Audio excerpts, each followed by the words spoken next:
We turn to Cajun softball in the Baton Rouge Regional this weekend. Andrew Clay joining me as we look ahead at this regional that features LSU, McNeese, and George Washington. Seth, what I think is so interesting to me is Louisiana played both McNeese and LSU this year. The Cajuns lost both times to LSU and beat McNeese both times, but I think those results could have actually been switched and no one would have noticed.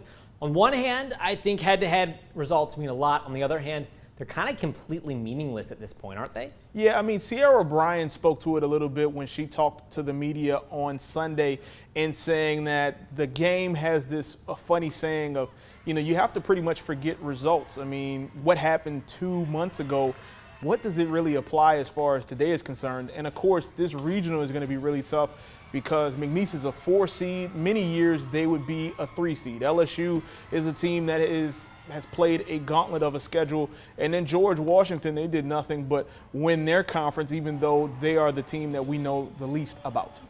The past few years, what's kept Louisiana from advancing has been pitching depth. Now, we know Kendra Lamb is the best number 2 pitcher Jerry Glasgow has had in a regional. Is that enough? They hope so. Obviously, Kendra Lamb has shown a lot of zip and shown a lot of maturity, especially from the last time that we saw her a couple years ago. She is a dependable 2. You really could say she's 1A, 1B to Summer Ellison, the way that she has been able to pitch in Sun Belt play and even in some of those bigger games, because the Sun Belt isn't really what UL was concerned about. It was more about how does she look against Alabama? How does she look against LSU? And even though those results may have not been wins, it's not like she looked like she was in a different class from them. She definitely held her own, and they're certainly hoping that she can do that this weekend in Baton Rouge. We are split on this. I'm not as confident on the Cajuns' ability to get out of the weekend because of, quite frankly, the inconsistency of the play this year.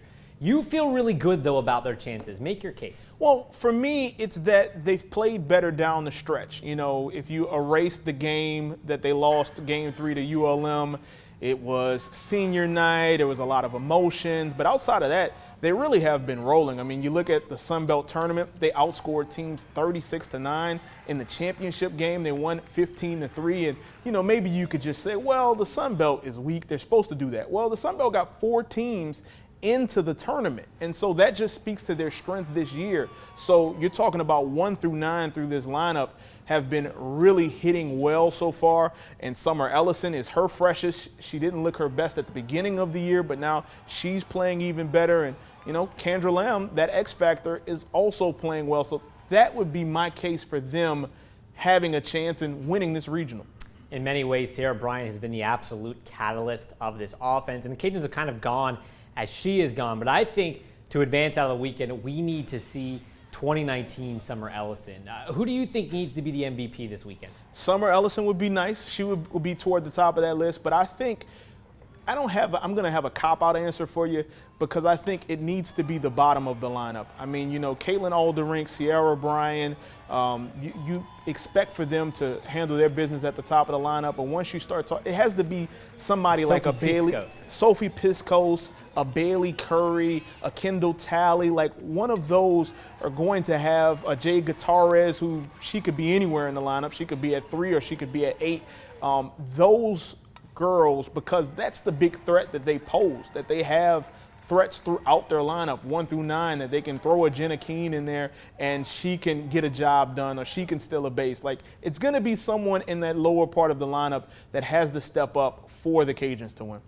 Given the ups and downs of this team's play this year, would advancing be the most impressive thing you've seen this team do under Coach Glasgow? Easily. I think that would easily be the most impressive thing that Coach Glasgow has done. And he spoke on Sunday about not wanting to become Regional Glasgow. He doesn't want that to become his nickname. And, of course, the way to start that is to win it. And to be honest, I think that they have a good chance to do it because LSU is the number 7 national seed. They've played a crazy schedule. They've played 27 ranked opponents. They've won 15 of those top 25 games.